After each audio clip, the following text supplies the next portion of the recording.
নমস্কার, আমি রত্না রয়েছি আপনাদের সঙ্গে। আপনারা দেখছেন স্বচ্ছ ভারত। সকাল সকাল টুইস্ট।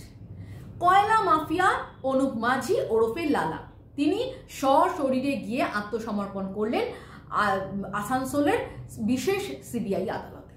এবং সেখানে গিয়ে তিনি নিজেকে আত্মসমর্পণ করলেন। অপরদিকে আবার তিনি আদালতে এটাও আবেদন করলেন যে আমাকে জামিন দেওয়া হোক, আমাকে জামিন দেওয়া হোক, আমার যে সম্পত্তিগুলো অ্যাটাচ করেছে সিবিআই সেগুলোকেও যাতে রেহাই দেওয়া হোক, এই আবেদনও করলেন।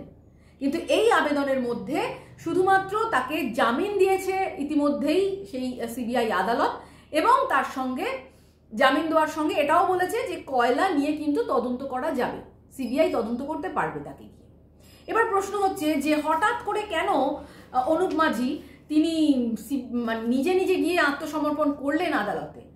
হঠাৎ করে কি হলো? যেখানে রক্ষা কবচ রয়েছে, সুপ্রিম কোর্ট তাকে রক্ষা কবচ দিয়েছে, সেখানে বলা আছে যে কেউ তাকে গ্রেপ্তার করতে পারবে না, নিম্ন আদালত পর্যন্ত কোনো গ্রেপ্তারির নির্দেশ দিতে পারবে না। এত শক্তপোক্ত একটা তাবিজ পড়ে, তার বাহুতে তাবিজ পড়ে, তা সত্ত্বেও কেন আত্মসমর্পণ করলো?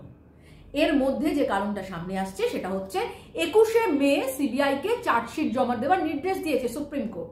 আর এই চার্জশিট কিভাবে জমা দেবে সিবিআই যতক্ষণ না তদন্ত কমপ্লিট হয়? আর এই তদন্ত করতে গেলে যে মাথা, মেন মাথা, যার বুদ্ধিতে এই কয়লাগুলো উঠতো, সেই মাথার খোঁজ তো এখনো সিবিআই পায়নি।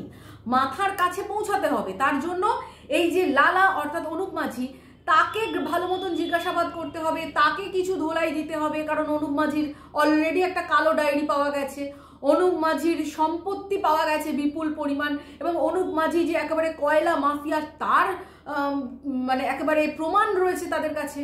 এবং তার সঙ্গে বিনয় মিশ্রকে অলরেডি রেখে দিয়েছে হেফাজতে।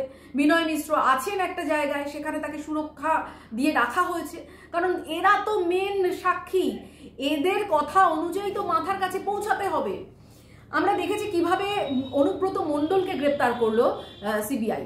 অনুব্রত মণ্ডলকে জিজ্ঞাসাবাদ করা হচ্ছে, তারপর যাওয়া আসা সব চলছে, কিন্তু তার মধ্যে এই যে তার যে বডিগার্ড ছিল, সেই বডিগার্ডের সামনে তাকে বসিয়ে যখন জিজ্ঞাসাবাদ করা হচ্ছে, যখন দেখছে কথার কোনো মিল পাওয়া যাচ্ছে না, তখনই কিন্তু এই কেষ্টমণ্ডলকে গ্রেপ্তার করা হলো। ঠিক এই প্রসেসেই কিন্তু যেতে চাইছে মাথার সন্ধানে সিবিআই। আর এর জন্যই তিনি বুঝতে পেরেছেন আগে ভাগে যে যদি গ্রেপ্তারির কোনো নির্দেশ আসে, যদি রক্ষা কবচ সিবিআই কোনো রকমভাবে উঠিয়ে নিতে পারে, তাহলে কিন্তু তিনি বিপদে পড়ে যাবেন। যার জন্য সশরীরে আজ সকাল সকালই তিনি গিয়ে হাজিরা দিলেন, এবং সেখানে দেখা যাচ্ছে আবার জামিন পেয়ে গেছেন এবং তাকে জিজ্ঞাসাবাদ করবে সিবিআই। তবে এর মধ্যে সিবিআই যেটা করবে, যেটা খবর আছে, যে সিবিআই তাকে হেফাজতে নেওয়ার জন্য আবার আবেদন করবে, এবং এই হেফাজতে যদি সিবিআই নিতে পারে তাহলে কিন্তু একেবারে এবার মাথার কাছে হাত দেবে। কারণ অনেক হয়েছে পশ্চিমবাংলায় দুর্নীতি, চাকরি দুর্নীতি। আমরা দেখলাম যে কিভাবে কয়েক হাজার চাকরি বিক্রি করা হয়েছে, একেবারে প্রমাণ দিচ্ছে সেখানে। চাকরি বিক্রি, দেশের সম্পদ, কয়লা, বালি, গরু পাচার, সব কিছু মিলে মিশে যেন একটা অরাজকতা পশ্চিমবাংলায় তৈরি হয়েছে, যেন একদম মাফিয়া রাজ চলছে পশ্চিমবাংলায়। আর এই মাফিয়া রাজের মাথাকে কার নির্দেশে হচ্ছে? যেখানে পুলিশকে কাজে লাগানো হচ্ছে, যেখানে এই যে ক্ষমতা, এই যে সরকারে থাকার ক্ষমতাকে অপব্যবহার করা হচ্ছে, তাহলে সরকারের যারা মাথা রয়েছে, বিশেষ করে পিসি ভাইপো, তারা কিছু জানে না। তাদের দলবল এত রকমের কাণ্ড কারখানা করে বেড়াচ্ছে, কোটি কোটি টাকা রোজগার করছে।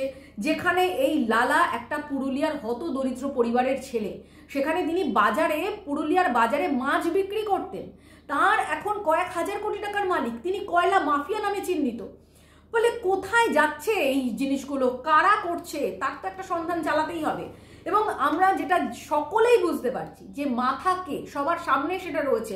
বিচারপতিরাও জানেন কিন্তু মাথাকে, উকিলরাও জানেন মাথাকে, সিবিআই, ইডি সবাই জানেন মাথাকে, কিন্তু মাথার কাছে পৌঁছাতে গেলে তথ্য প্রমাণ চাই। আর এরপর সিবিআই যেটা করবে যে এই তথ্য প্রমাণের জন্য লালাকে সামনে রাখবে, ভাইপোকে আবার কল করবে, কারণ ভাইপোকে অলরেডি 2-3 বার কল করা হয়ে গেছে। ভাইপো দিল্লিতে গিয়ে অনেকবার সেখানে গিয়ে তাকে জেরা করা হয়েছে, এবং আমরা দেখেছি কিভাবে কাঁদতে কাঁদতে বেরিয়ে এসছে ভাইপো। চোখের জল, চোখের জল, নাকের জল সব এক করে দিয়েছে। এবার ভেতরে কি করেছে, তাকে কতটা গালাগাল দিয়েছে সেটা তো ভাইপোর সামনে এসে বলবে না, তিনি একবারে দেখাবেন বীর যোদ্ধা, কত যুদ্ধ একেবারে করে জয়লাভ করে তিনি বেরিয়েছেন, অথচ চোখের জলটা কিন্তু সকলে লক্ষ্য করেছে। তিনি সেই চোখের জলটাকে যতই বলুক না কেন সাংবাদিকদের ঘাম, তা সকলে কিন্তু বুঝতে পেরেছেন যে তিনি সেখানে কিভাবে কান্নাকাটি করেছেন, হাতে পায়ে ধরেছেন, এবং তিনিও বারবার রক্ষা কবচের জন্য দৌড়াদৌড়ি করেছেন, আমরা দেখেছি। আর ইতিমধ্যে সব থেকে অভিনব বিষয় হচ্ছে ইডি সিবিআই তদন্ত করবে সরকারের, রাজ্য সরকারের নির্দেশ অনুযায়ী, সেটার জন্য আবার গেছে সুপ্রিম কোর্টে, সেখানে গিয়ে আবেদন করেছে। আবার সেই আবেদনের খরচ এই সাধারণ মানুষের ট্যাক্সের টাকায়, যেটা সরকারকে আমরা দিয়ে থাকি, সেই টাকা ধ্বংস করে সেগুলো করছে, যাতে ইডি সিবিআই তদন্ত করতে গেলেই সরকার বাধা দিতে পারে। আর এরই মধ্যে এখনো পর্যন্ত সেই আবেদনের কোনো কিছু হয়নি। এরই মধ্যে কিন্তু সিবিআই চাইছে যে এই লালাকে নিজেদের হেফাজতে নিতে, এবং এই যে সঙ্গী, এই যে কাকুর কণ্ঠস্বর মিলে গেছে, কাকুকে সামনে বসানো, ভাইপোকে সামনে বসানো, অনুপ মাঝি সামনে বসানো, বিনয় মিশ্রকে সামনে বসানো, আরও সবাইকে সামনে বসিয়ে একে অপরের সঙ্গে কথাবার্তা মেলানোর একটা চেষ্টা করবে, এবং তারপরেই ঘাপাত করে মাথাকে ধরবে। কারণ মাথা যিনি রয়েছেন তিনি অলরেডি জানেন, এবং তিনি জেনে সুকৌশলে তার গাড়ি বাড়ি সম্পত্তি কিছুই দেখাচ্ছেন না যে নিজের নামে রয়েছে। মাত্র 30 গ্রাম সোনা রয়েছে তার, মানে বুঝতে পারা যাচ্ছে যে এত গরিব তিনি। 30 গ্রাম মাত্র সোনা, কোনো গাড়ি নেই, বাড়ি নেই।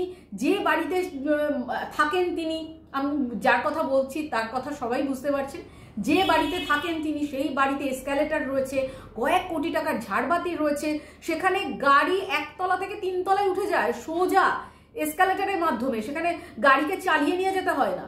এবং কল, তাদের ওয়াশরুম বা রান্নাঘরের কল যেখানে রয়েছে সেই কলের নল খুলতে হয় না, কলের মাথা ঘুরিয়ে জল বার করতে হয় না, হাত দিলেই জল বেরিয়ে যায়, সেন্সার লাগানো কল, এলাহি ব্যাপার।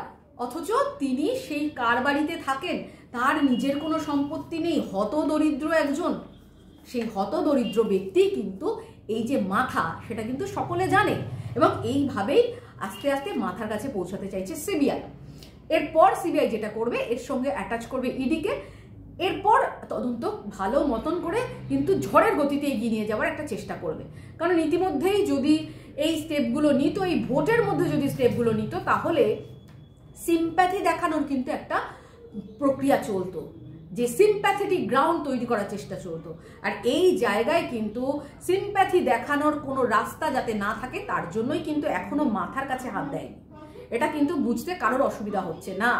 আগামী 1 জুলাই ভোট শেষ, তারপরেই আপনারা দেখবেন কিভাবে ঝড়ের গতিতে ইডি সিবিআই তারা মাথার কাছে পৌঁছাতে চায়। কারণ আর কত দিন সহ্য করবে মানুষ?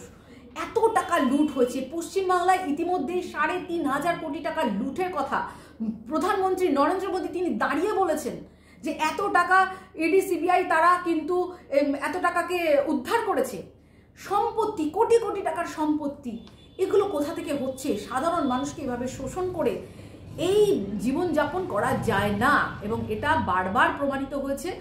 অন্যায়ের শাস্তি হয়েছে, এবং আগামী দিনে সেই অন্যায় যে করেছে, যার বুদ্ধিতে এই অন্যায়গুলো প্রশ্রয় দিয়েছেন আরও একজন, সেই যিনি প্রশ্রয় দিয়েছেন আর যিনি অন্যায় করেছেন, তাদেরকে কিন্তু তিহার যাত্রা তাদের জন্য একেবারে লেখা রয়েছে, একেবারে ওপর থেকে লিখে রেখেছে, এবং আমরা সেই অবধি আমাদের অপেক্ষা করতে হবে। কারণ কোনো কাজ হটকারিতার সাথে হয় না, সবকিছুই আস্তে আস্তে হয়। তবে এই যে লালার তার আত্মসমর্পণ এবং আগামী দিনে তার গ্রেপ্তারের যে গন্ধ পাওয়া যাচ্ছে, সেটাতে কিন্তু পরিষ্কার হচ্ছে এবার স্টেপ কিন্তু অনেক সন্তর্পণে সিবিআই ফেলতে চলেছে। ফলে আমরা আগামী দিনে লক্ষ্য রাখবো যে আরো কি কি ঘটনা ঘটে। আজ এই পর্যন্তই, সঙ্গে থাকুন, নমস্কার।